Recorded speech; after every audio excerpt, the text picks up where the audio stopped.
시청자 여러분 안녕하십니까. 지금부터 저는 견해 안보 정도를 시작하겠습니다.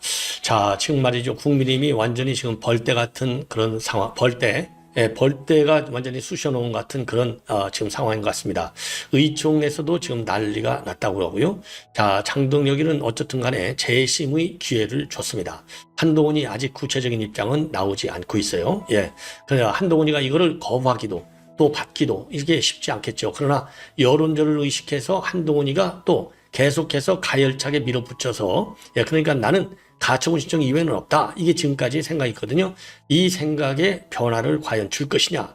그래서 재심을 지금 받을 경우에 제명이 아닌 낮은 수위의 징계가 확실하게 보장되지 않는 한 한동훈이가 그렇게 쉽게 물러설 그런 인간은 아니다. 왜냐하면 배신 때리는 걸 보면 아니 자기를 지금 오늘날의 한동훈이로 키워준 사람이 윤 대통령인데 윤 대통령을 배신 때리는 그 강도를 본다면 자 재심 줬다고 그래서 장동혁이한테 말이죠. 아이고 장동혁 대표님 고마워요. 제가 재심을 받을게요. 이렇게 할 인간이나 이거죠. 그야말로 징계 자체를 취소하지 않은 한 재심은 이미 얘기했잖아요. 이런 윤리기구 절대 신뢰할 수 없기 때문에 재심은 청구하지 않는다. 딱 이렇게 돼 있잖아요. 그리고 장동혁이가 좌표를 정해놓고 징계라고 하는 그러니까 제명이라고 하는 목표 결론을 정해놓고 짜맞추겠다. 이런 시각을 가지고 있고 그거를 반복적으로 한동훈과 친한계들이 지금 언론에 대거 지금 나서서 지금 언론전을 벌이고 있는데 재심을 받는다? 그러면 장동혁한테 꼬리를 내리는 꼴이 되는 거지 않습니까? 이런 거를 배신자인 한동훈이가 하겠느냐? 절대 저는 안 할 것이다. 저는 그렇게 판단이 들어요. 자, 그래서 요 관련 내용을 말씀을 드리고, 그래서 이제 이 단식, 그러다 보니까 장동희가 지금 출구가 필요해요. 출구가 필요하다는 얘기는 지금 이제 제명 문제를 가지고 지금 완전히 지금 여론전에 좀 들어가 있고요.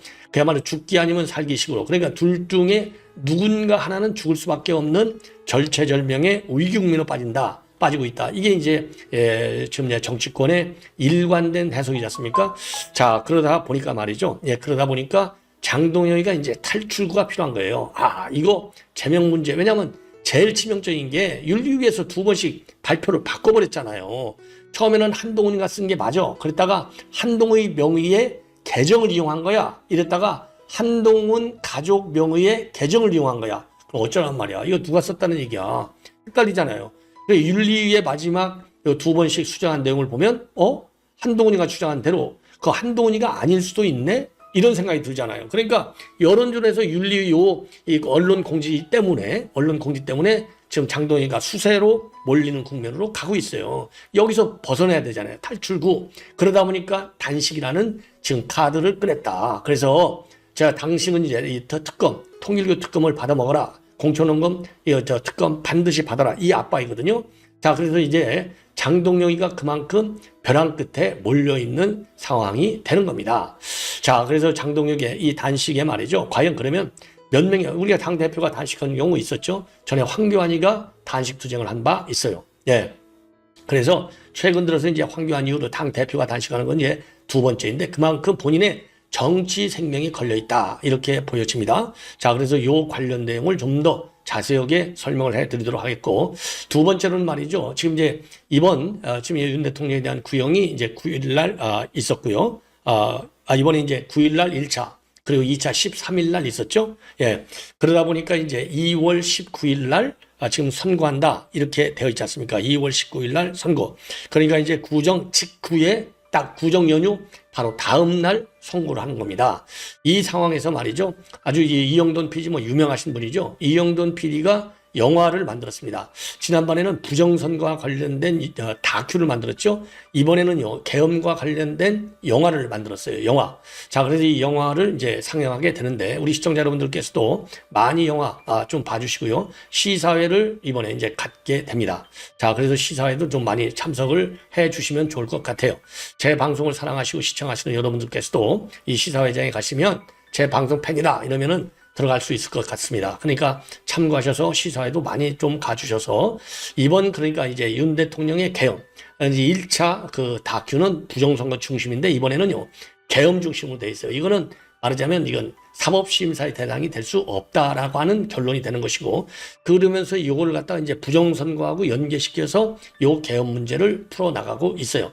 매우 의미심장한 영화가 된다, 이렇게 판단이 됩니다. 자, 그래서 지금 이용돈 PD가 만들어 놓은 이 계엄 영화, 요 관련 내용을 여러분께 말씀드리도록 하겠고요. 지금 이제 반도체 전쟁이 드디어 또 벌어졌습니다. 이번에는 관세 폭탄 전쟁이 되겠는데요.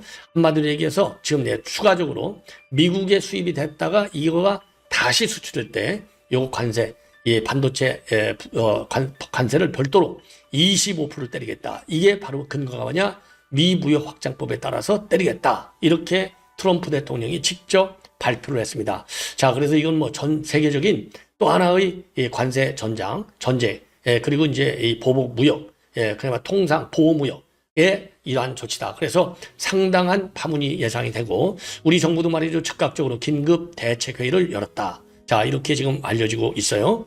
자, 그래서 이제 간신히 지금 그래서 우리 대한민국이 살 길은요, 반도체 문제에 관해서 대만과 비슷한 대우를 받는다, 이렇게 돼 있는데, 그게 뭐 지금 과연 이번 새롭게 추가적으로 지금 이제 대만하고는 좀 달라요. 왜냐하면 엔비디아 칩의 경우에는 대만에서 만들어 가지고 전량 미국에 수입되고, 전량 미국에서 수입된 게 다시 해외로 수출되는 거예요.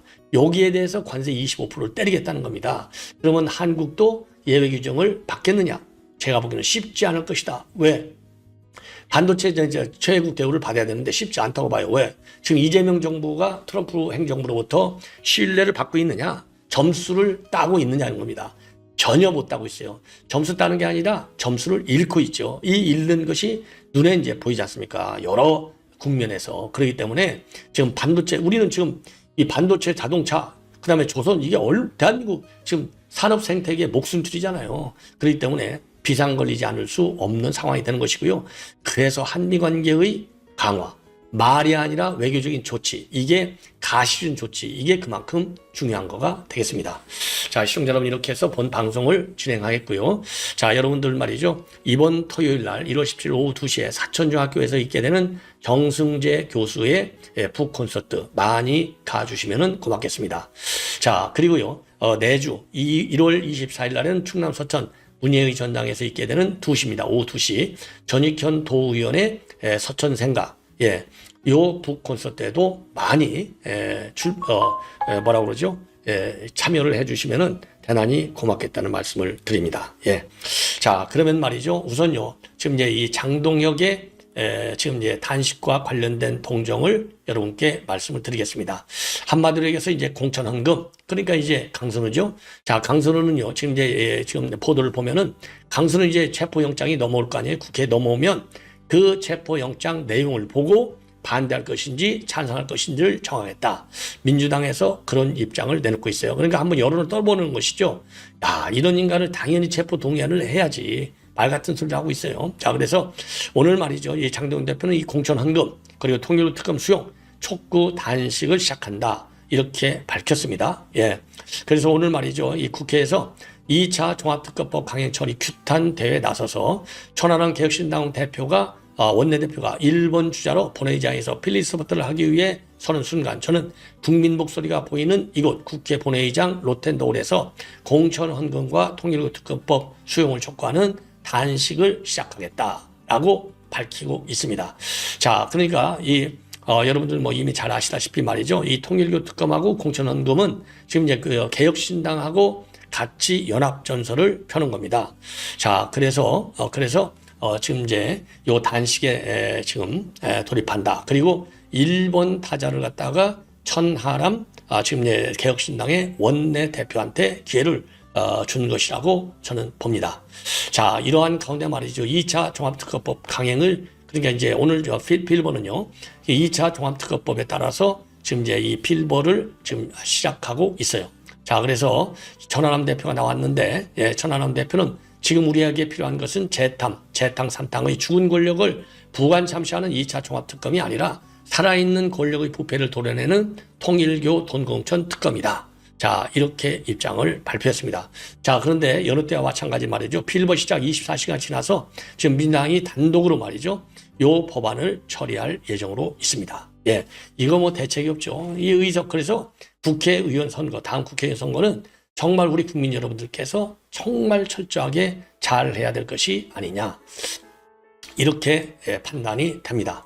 자, 그래서 이제 국회가 말이죠. 다시 또 이 필보 전으로 돌입하고 있다는 말씀을 드리고, 오늘 이제 의총 관련 동향을 말씀을 드리겠는데, 자, 제명 처분에 대해서는 우려의 뜻을 표하면서 정치적 봉합을 촉구하는 게 주류 의견이라고, 주도적인 의견이라고 합니다. 그래서 이 비공개 의총인데요, 한 10명 정도가 발언대에 올라와서 이 징계를 제거해야 된다, 이런 취지로 말했다는 겁니다. 자, 그래서 윤상현 의원이 말이죠, 기자들한테 한 얘기를 보면, 지금은 남을 단죄할 때가 아니라 스스로를 속죄할 때다. 누군가를 밀쳐내고 몰아내고 누가 더 잘났는지 못났는지 정죄할 때가 아니다. 그래서 우리는 대역 죄인의 심정으로 역사와 국민 앞에 고개 숙이고 용서를 구해야 된다. 자, 그러면서요, 자유민주주의와 시장경제, 대한민국의 가치와 근간, 또 헌정질서를 파괴하는 이재명 정부에 맞서서 우리가 전쟁을 치르고 있는 마당에 스스로 싸우고 전투하고 에너지를 소모하는 이 장면, 스스로 공멸을 자초할 뿐이다. 당원 게시판 사태는 법률 문제로 치환될 게 아니라 정치적으로 해결해야 할 문제다. 그리고요, 한동훈이는 정치적 소명이 부족했고 윤리 처분은 과했다. 양비론으로 가네요. 당내 갈등을 이런 식으로 제명과 단죄로 몰아가는 건 정치가 아니고 리더십이 아니다. 책임을 묻되 정치적으로 수습하고 상처를 봉합하고 갈등된 당, 분열된 당을 하나로 모으는 게 리더십이다. 저는 반대합니다. 암세포는 무조건하고 도려내는 게 최소한의 방책이다. 저는 그렇게 판단해요. 자, 그리고 조경태 말이죠. 이거 뭐 친한 게 핵심이죠. 이렇게 하는 행위는 올바른 행위가 아니다. 지금은 통합과 단합의 시간이다. 그리고 제명이 과연 어느 정도나 도움이 되겠느냐. 일단 이성적이고 합리적 판단을 하기 바란다. 그리고요, 한동훈이가 사과했으면 여기까지 안 갔다 얘기하는 분도 있는데 본질을 봐야 한다. 그 내용이 모두 윤 대통령을 비판하는 내용이었다. 결론적으로 잘한 것 아니냐. 요 조경태도 이거 배신자잖아요. 예, 그 다음에 권영진, 요것도 또 친한 게죠. 요것들 하는 얘기들이 말이죠, 거의 비슷합니다. 재심으로 각오할 문제가 아니다. 각오할 문제가 아니다. 정치적으로 풀어야 한다. 예, 이런 의견을 내놓고 있는 겁니다. 자, 그래서 장동혁이가 말이죠, 오늘 징계를 보류하기로 했어요. 재심교를 부여한다. 자, 이렇게 됐는데 한동훈이는 여전히 재심 청구는 하지 않겠다라고 하는 입장을 고수하고 있는 것으로 알려지고 있습니다. 자, 그래서 지금 국민의힘 말이죠, 이 속타고 있다. 이런 보도가 나오고 있고, 그리고 말이죠, 지금 오세훈의 경우에는 왜 자면을 기고 가고 있느냐, 자면의 길을 가고 있느냐, 여기서 멈추시다, 이런 제안이. 그래서 자숙과 성찰을 해야 할 때 국민의힘은 비정상 공면의 길을 가고 있다. 국민의힘 이런 생경한 모습에 국민들은 참담함과 실망을 느낀다.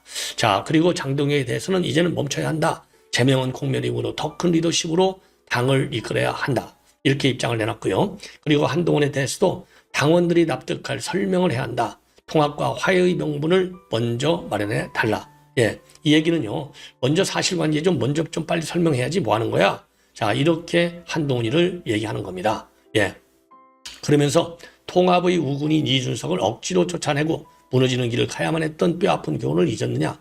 뼈아픈 과거와 단절하는데 주저함이 없어야 한다. 예.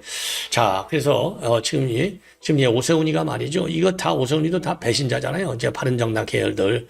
요 배신자들이 전부, 이게 이제 한동훈, 오세훈, 이준석 다, 유승민 다 똑같은 배신자들. 예. 우리가 더 이상 신경 쓰면 그야말로 당이 망한다. 집도끼가 다 도망간다. 이렇게 보여집니다. 예. 자, 그리고 말이죠. 자, 그래서 지금 이제 요거 가지고 지금 이렇게 의총까지 또 열고 난리를 치기 전에 한동훈 요 인간이 스스로 제명을 피하려면 탈당해라. 이런 의견들이 지금 쇄도하고 있다는 말씀도 참고적으로 드리고 싶습니다. 예. 자, 그리고 이제 이 중진들도 말이죠. 공멸의 길로 가면 안 돼. 이런 우려의 목소리를 내고 있다는 겁니다. 자, 권영세, 그다음에 안철수. 예. 그래서 한동훈이는 아직도 소명할 시간이 남아있다. 권영세는 당과 나라를 먼저 생각해야 된다. 이런 입장을 내놓고 있어요. 그래서 이 권영세는 말이죠, 여당 대표가 당원 게시판에 익명 뒤에 숨어서 자당 대통령을 비난하는 글을 게시한 것도 잘한 일도 정상적인 일도 아니다. 그렇다고 해서 가장 강한 징계인 제명 처분을 내는 것은 한동훈의 비행에 상하는 수준을 넘는 결정이다. 자, 그래서 말이죠, 지금같이 어려운 시기에 우리 모두는 자기 자신이 아닌 당과 나라를 먼저 생각해야 할 때다. 특히 지도자가 되기를 원하는 사람은 더욱더 자신을 버릴 줄 알아야 된다. 자, 자, 그리고 지금 안철수는요, 당대응이 더 심화되고 있는데, 여전히 한동훈에게 이 문제를 해결할 시간이 남아있다. 예. 그리고요, 자, 그러다 보니까 지금 이제 이렇게 가면, 지방선거 다 망한다. 그래서 둘로 쪼개지는 거나 마찬가지 아니냐. 예. 그래서 이제 둘로 쪼개지는 것은 막아야 되기 때문에 서로 이제 정치적인 타협을 하는 게 좋겠다. 이런 의견을요, 당 원로들이 지금 내고 있다라는 보도가 나오고 있습니다. 자, 그러면요, 이번에는요, 지금 이제 여러분들께 여러 차례 말씀을 드린 대로 이영돈 PD의 이번 영화 관련해서 본인이 지금 압축해서 내놓은 요 영화의 핵심 스토리를 여러분께 말씀드리겠습니다. 직접 한번 들어보시죠. 그들이 비정상적으로 집착할 성을 원천 차단하고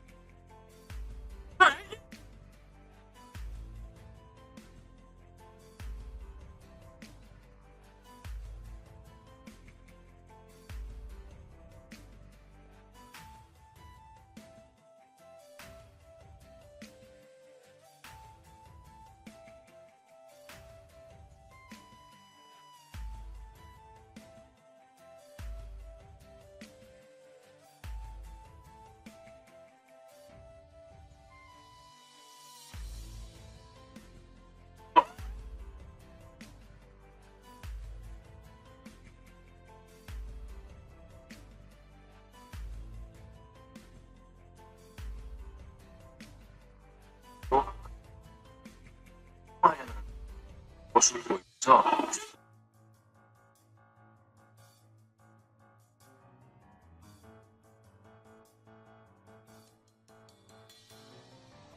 공로를 끌어올리는 북한의 지령을 받은 전 민주노총 간부가 1심에서 징역 15년의 구형을 선고받았습니다.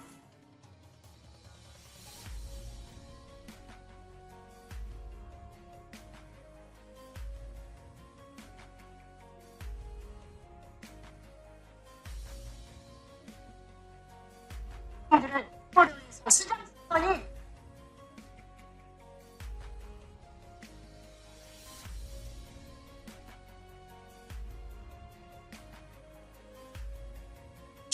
민주당 김경수 의원에게서 언론 기사 링크를 전송받은 뒤 해하겠다고 답한 사실이 확인됐습니다.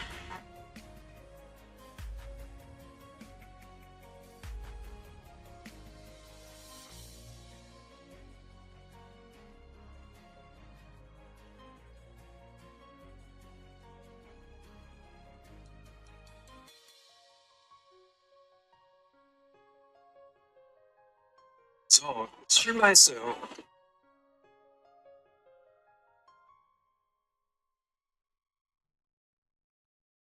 분명히 있었다.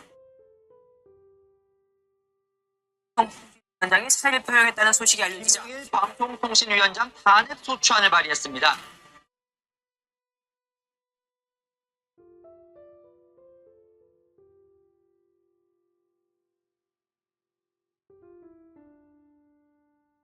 더불어민주당이 이재명 전 대표를 수사한 검찰 간부 4명에 대해서 탄핵안을 발의했습니다. 그 검사 모두를 리스크 따지지. 건이 여사에게 제기된 각종 의혹에 대한 여사특검법을 세 번째로 발의했습니다. 건의에 대해서 소처분을 내렸던 남지검장 이창수를 포함한 검사 3인과 세제 감사원장에 대한 탄핵안이 12월 4일 오후 2시 통과했습니다. 서울지방검찰청사에 가 구속되면 갖고 있는 녹취와 자료를 다 폭로하겠다고 말한 걸로 알려졌습니다.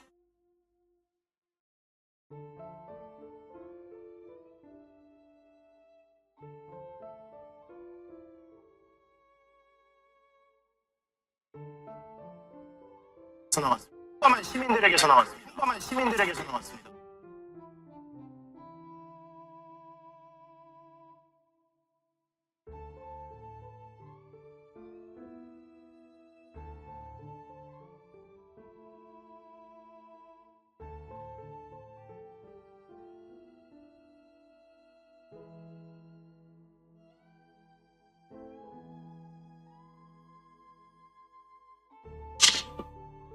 자, 그래서 부정선거하고 계엄이 이제 연관되어 있다는 거 여러분들 다 아시죠? 예. 그런 취지로 지금 이제 아주 이 좋은 영화를 만드셨습니다. 여러분들께서 많이 시청해 주시고 또 후원해 주시면 고맙겠고요. 공식 예고편입니다. 이 정치적 뚜렷한 패턴을 하나는 공작의 역사입니다. 4년 13일은 복이 완성된 날입니다. 대통령 치밀하게 실행된 작전이만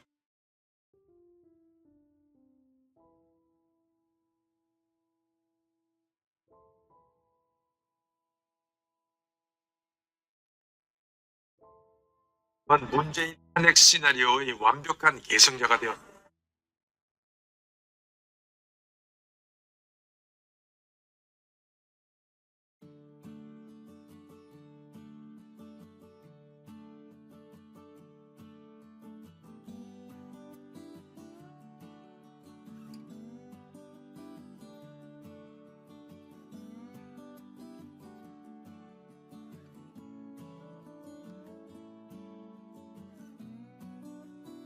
흙에 내린 눈호만 보입니다.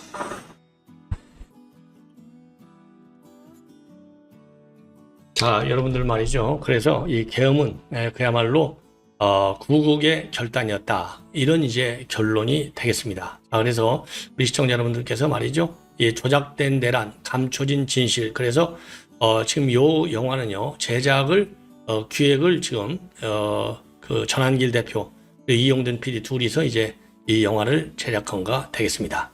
자, 시청자 여러분들의 많은 시청, 그리고 또 이용든 PD 그 유튜브 방송도 있어요. 이 많은 후원을 여러분께 부탁을 드리고자 합니다. 예. 자, 시청자 여러분, 이렇게 해서 말이죠. 이 그 PD, 그 이용든 PD가 만든 영화, 요 내용은 이 정도로 말씀을 드리고, 지금요, 트럼프 대통령이, 지금 이, 반도체, 중국에 수출되는 반도체에 대해서는 25% 관세를 부과하겠다. 자, 이렇게 지금 포고문에 서명을 했습니다. 자, 그래서 이 포고문 내용을 중심으로 해서 이렇게 여러분께 말씀을 드리면은요. 지금 엔비디아에서 만들고 있는 H200, H200인데 이게 이제 굉장히 정말 그 뭐라 그럴까요? 굉장히 최상위 칩에 들어간다는 것이죠. 그래서 결국 이제 최고 사양은 아니지만 아주 좋은 수준의 칩이라는 겁니다. 그리고 중국이 이거를 원하고 있고 다른 사람들도 이거를 원한다. 그래서 우리는 요 엔비디아의 H200 요 칩에 대해서 판매의 20%를 관세를 매기겠다. 이렇게 지금 포고문에 이런 내용의 포고문에 서명을 한 것으로 지금 알려지고 있습니다.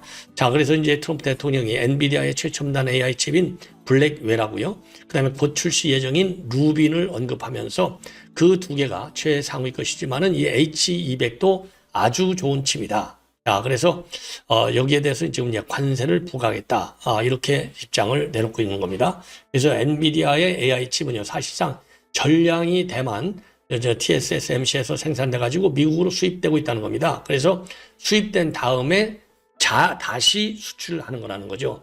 그때 이제 말하자면 25% 관세를 빼드리겠다는 겁니다. 그래서 지금 트럼프 대통령은요, 지난 12월에도 H200의 대중국 수출을 허용한다면서 판매의 25%가 미국에 지급될 것이라고 예고한 바 있어요.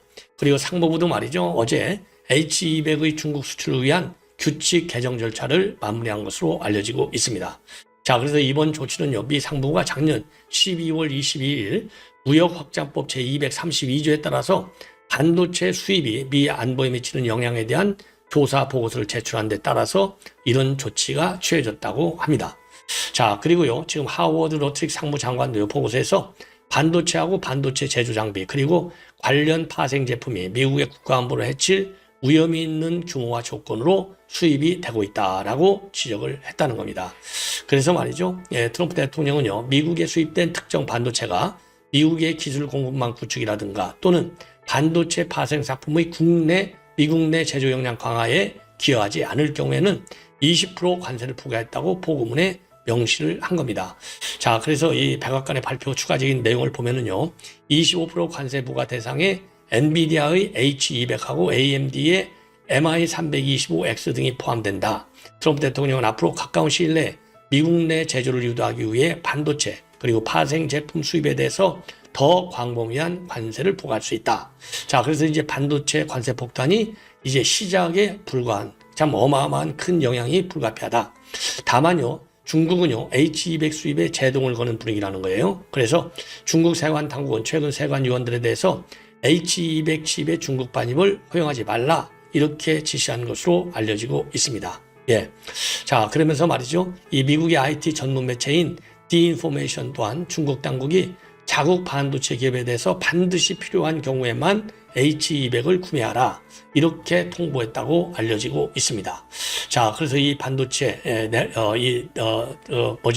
요 영향 우리도 이제 피할 수 없는 것이 아니냐. 자, 그래서 굉장히 민감한 반응을 보이지 않을 수 없다. 자, 이렇게 생각이 들고요. 그런 이제 해석이 나오고 있습니다. 자, 그래서 작년에도 트럼프 대통령은 작년 8월에 말이죠. 100%를 부과하겠다라고 언급한 후에 실제 부과는 미루어 왔습니다. 왜 그러냐? 물가 상승에 대한 우려가 크기 때문이죠. 예. 자, 그래서 지금 이제 또 일각에서는 이제 대법의 이 관세 폭탄, 이것이 지금 이제 대법의 최종 판결을 앞두고 있는데, 만약에 이 그 대법에서 이 관세 판결에 대해서 무효 판결을 선언할 경우에는 품목별 관세로 싹 바꾸겠다. 이런 대응을 암시하고 있는 것이 아니냐. 이런 해석도 나오고 있습니다. 자, 그러니까 이제 이게 무산이 되면, 대법에서 이제 이거 이제, 지금 이제 위법이다. 이렇게 판결이 나버리면요. 아예 일방적 관세 폭탄이 아니고 품목별 관세를, 지금 부과하는 쪽으로 바뀌어질 가능성이 크다는 겁니다. 그래서 이렇게 선제적으로 대응하는 것이 아니냐 이런 해석이 나오고 있다고 합니다. 자, 무역법 232조 굉장히 무섭네요. 그래서 지금 정부가 말이죠. 긴급 대책회의를 가졌어요. 김영관 산자부 장관 주재로 긴급 대책회의를 열어서 미국의 반도체하고 핵심 광물 품목 관세 부과 움직임에 대한 대책을 논의했다고 합니다. 자, 그래서 이건 유선 그러니까 이제 이 대면이 아니라 통신 지금 회의를 열었네요. 네. 자, 그래서 이걸 보면 과연 우리 이제 한국에는 어느 정도의 영향이 있을 것이냐 면밀히 검토하고 그리고 우리에 대한 영향이 최소화하도록 총력 대응할 것을 지금 산업부 장관이 지시를 했다고 합니다. 자, 그리고요 또 송통산 차관부도요 이 캐슬러 미 상무차관하고 유선 통화를 통해서 우리 입장을 전달하면서 구체적인 사항 파악에 나섰다고 합니다. 자, 그래서 지금 말이죠. 김정관 산업부 장관은 오늘 발표된 무역확장법 232조 조치를 포함해서 미국 연방대법원의 상호관세 판결에도 시나리오별로 상시적 대비 태세를 유지하고 있다. 그러면서 대미 통상 현안에 더욱 철저하고 기민하게 대응해 나가겠다. 예, 그리고요. 반도체 산업이 우리 경제에서 차지하는 비중이 굉장히 크기 때문에 상황을 면밀히 모니터하면서 대응해 나가겠다는 얘기입니다. 그래서 말이죠. 본래 오늘 귀국하랬었는데 요한구 산업부 통상교섭본부장 귀국을 물으면서 미국 내 동향을 더 철저히 수집을 하겠다. 이런 상황인 걸로 알려지고 있습니다.